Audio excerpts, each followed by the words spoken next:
தென்காசி மாவட்டம் ஆலங்குளம் அருகே உள்ள கள்ளத்திக்குளம் கிராமத்தில் சுமார் 14 தனியார் நிறுவனங்கள் ஹாக்கா அமைப்பின் முன் அனுமதி பெறாமல் சுமார் 350 ஏக்கர் நிலத்தில் வளர்ந்திருந்த லட்சக்கணக்கான மா, நெல்லி, சப்போட்டா போன்ற பழ மரங்களை வெட்டி சாய்த்துள்ளன.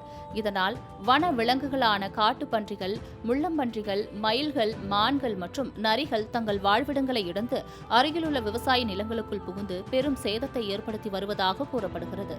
இப்படி தனியார் நிறுவனங்களால் சட்டவிரோதமாக மரங்கள் வெட்டப்படுவதனால் கடுமையான சுற்றுச்சூழல் சேதம், பல்லுயிர் இழப்பு மற்றும் நீர்வள பாதுகாப்பிற்கு பெரும் அச்சுறுத்தலை ஏற்படுத்தியுள்ளது.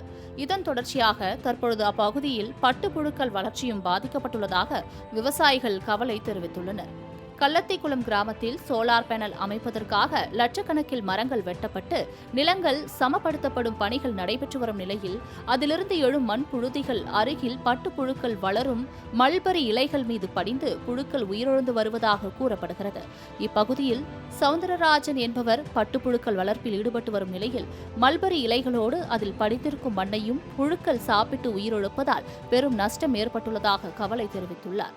மேலும் இலைகளை கழுவினாலும் கண்ணுக்கு தெரியாத தூசிகளை பட்டுப்புழுக்கள் உண்பதால் மீண்டும் நோய்வாய்ப்படக்கூடிய சூழ்நிலை ஏற்படுவதாக அவர் தெரிவித்தார். மேலும் காடுகள் வெட்டப்பட்டதால் அதிலிருந்து வெளியேறும் வன விலங்குகள் தோட்டத்திற்குள் புகுந்து பெரும் சேதங்களை உண்டாக்குவதாகவும் கவலையுடன் தெரிவித்தார். பக்கத்துல சோலார் போடுறதுனால மரம் மட்டையெல்லாம் பிடுங்கி டோசிங் பண்ணதுனால பூரா டோசிங் பண்ண குப்பை பூரா அந்த பட்டுப்பூச்சி கொலையில வந்து இருக்கு மல்பரி செடியில. இதனால பூச்சிக்கு வெட்டி படம் இல்லை, பூரா பூச்சிக்கு நோய் வருது. இப்போ அந்த ஸ்ப்ரிங்க்லர் வச்சு கழுவி மறுபடியும் வைக்க டெய்லி இதே வேலை தான்.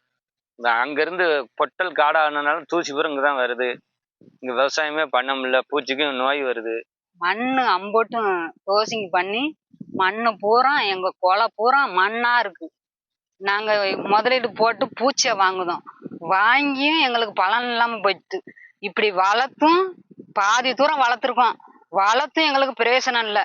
இன்னவருங்க பாதி பாதி செத்துட்டு ஒன்னும் நாங்க எப்படி வளர்க்க போறோமோ கழுவி தான் எல்லாம் வச்சிருக்கோம். வச்சு எங்களுக்கு பிரயோசனம் இல்லாம போயிட்டு அம்புட்டு மானு பண்ணி அடைக்க வந்து இந்த செடியை பூரா அம்புட்டு நாசம் பண்ணுது. இருக்க பூச்சியனாச்சும் காப்பாத்தணும்னு மாறியும் கழுவி தான் வைக்கும். எங்களால முடியல. கடவுள் எப்படி வச்சிருக்கானோ தெரியல. சோலாரே எங்களுக்கு வேண்டாம். காடுகளையும் அதில் வாழும் உயிரினங்களையும் அழிப்பதோடு விவசாயிகளின் வாழ்வாதாரத்தையும் அழிக்கும் சோலார் திட்டங்களை அரசு தடுக்க வேண்டும் என கள்ளத்திக்குளம் மக்கள் கண்ணீருடன் கோரிக்கை வைத்துள்ளனர்.